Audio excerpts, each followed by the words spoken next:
শুভ সন্ধ্যা বন্ধুরা, কেমন আছেন সবাই? আশা করি দেশ এবং দেশের বাইরের থেকে যে যেখান থেকে দেখছেন সবাই খুব ভালো আছেন, সুস্থ আছেন, আর আমিও খুব ভালো আছি।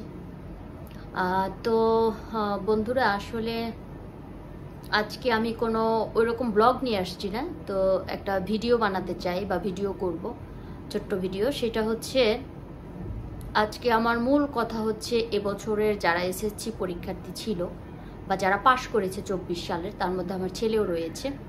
তো আমি তাদের সম্বন্ধে আসলে কিছু কথা বলতে চাই, বা আমাদের মা বাবা হিসাবে বাচ্চাদের প্রতি কেমন দায়িত্ব কর্তব্য করা উচিত, বা সন্তানদের কি রকম মা বাবার প্রতি বাধ্য থাকা উচিত, সেইটা নিয়ে কিছু কথা বলবো।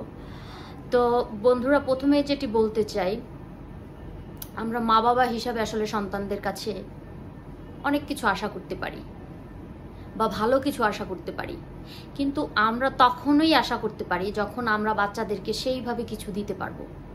আর সেইটা হচ্ছে এবছর এসএসসি যারা পরীক্ষা দিয়েছে 24 সালে বিশেষ করে, তো আমি কয়েকদিন ধরে আসলে খবরে বা হচ্ছে ইউটিউব যখন দেখি বা হচ্ছে যে কোনো মিডিয়াতে খুবই খারাপ লাগছে এটা দেখে যে অনেকগুলি বাচ্চা তারা আসলে সুইসাইড করেছে। আর এটা দেখে আসলে খুবই খারাপ লাগছিল যে এটা কিভাবে সম্ভব, বা এটা কেন করলো ওরা, বা বাচ্চাগুলি কেন করতেছে।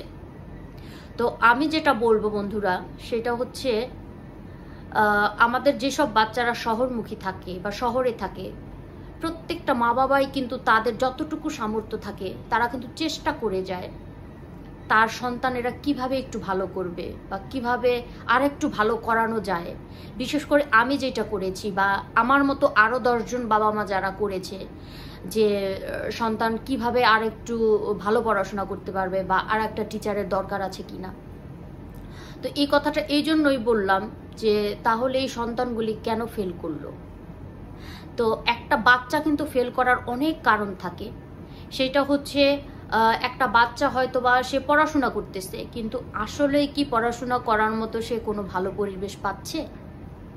তো যদি সে ভালো পরিবেশ পেয়ে থাকে বা তার বাবা মায়ের সম্পূর্ণ সাপোর্ট থাকে বা আদর থাকে বা যতটুকু বাচ্চাটা পেয়ে থাকে, তারপরে তো আমার মনে হয় না ফেল করার কথা। বা যদিও সবার মেধা একরকম না, কিন্তু যেসব বাচ্চাগুলি সুইসাইড করেছে আমি দেখেছি বেশিরভাগ বাচ্চাই কিন্তু মোটামুটি মধ্যবিত্ত ফ্যামিলির বা নিম্ন মধ্যবিত্ত ফ্যামিলির বাচ্চাগুলি।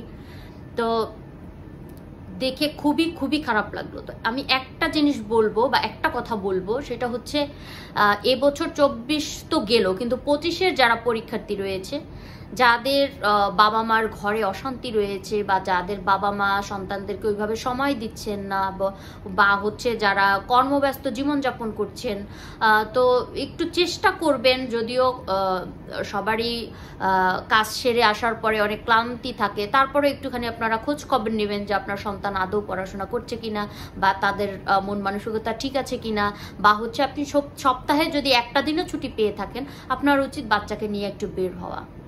সেইটা হচ্ছে বন্ধুরা, আমার হাজব্যান্ড সে বাইরে থাকে বা হচ্ছে বেশিরভাগ সময় সে বাসার বাইরে থাকে, সে কিন্তু আমার বাচ্চাকে সময় দিতে পারে না।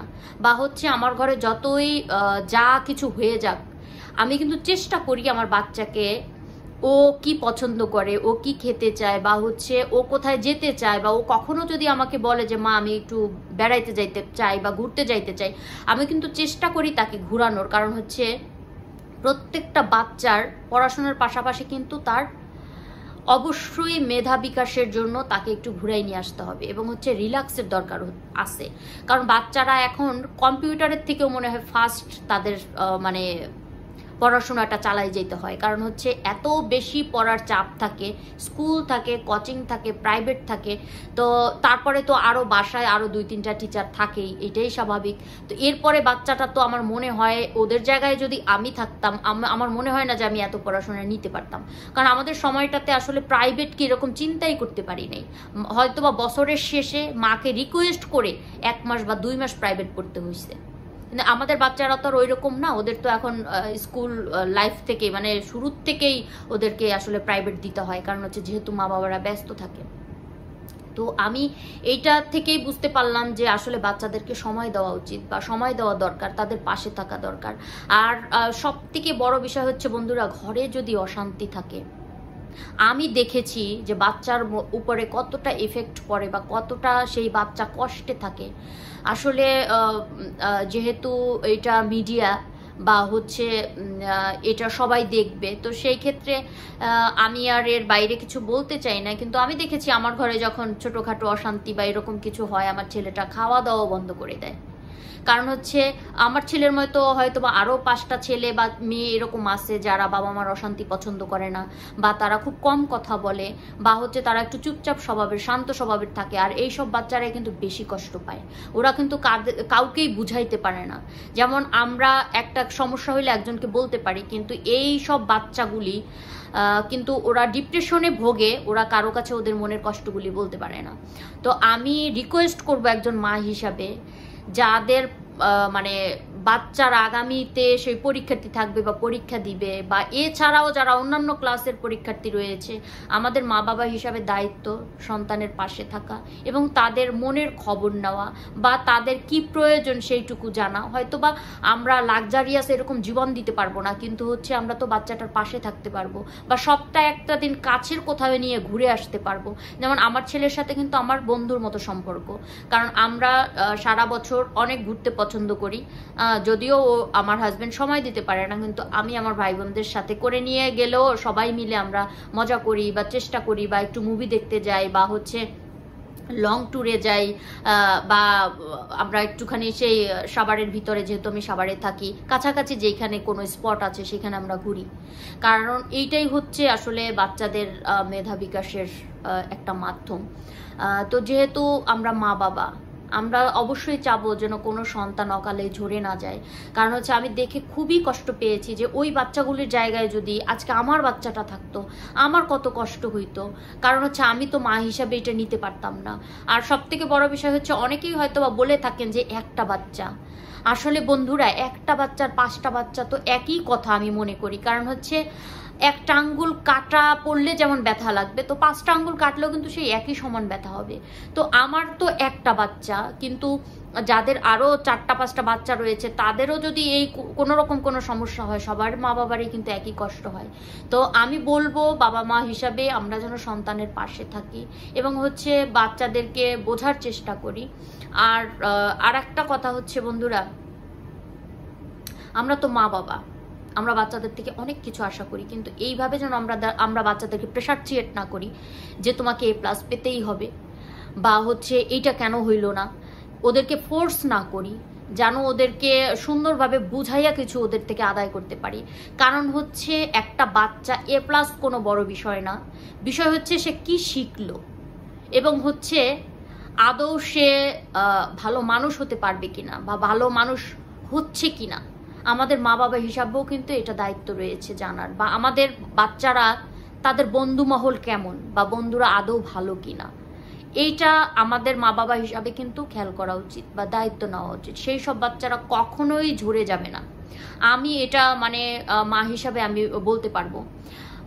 কারণ হচ্ছে আমি যদিও বিজনেস আমার সব সময় ছিল, তো তারপরে কিন্তু আমার বাচ্চাকে কখনোই আমি একা ছাড়ি নাই। আমি চেষ্টা করেছি সবসময় আমার বাচ্চাকে নিয়ে স্কুলে যেতে আসতে, কোচিংয়ে নিয়ে গিয়েছি, নিয়ে আসছি।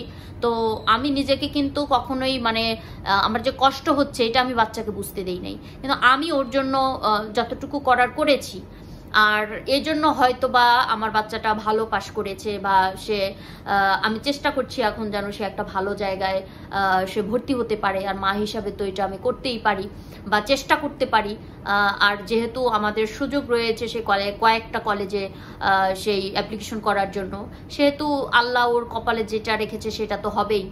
তো আমি দিন শেষে এইটাই বলবো, আমরা যেন বাচ্চাদের সাথে একটু বন্ধুত্বসুলভ আচরণ করি, যেন কোনো প্রাণ অকালেই ঝরে না যায়।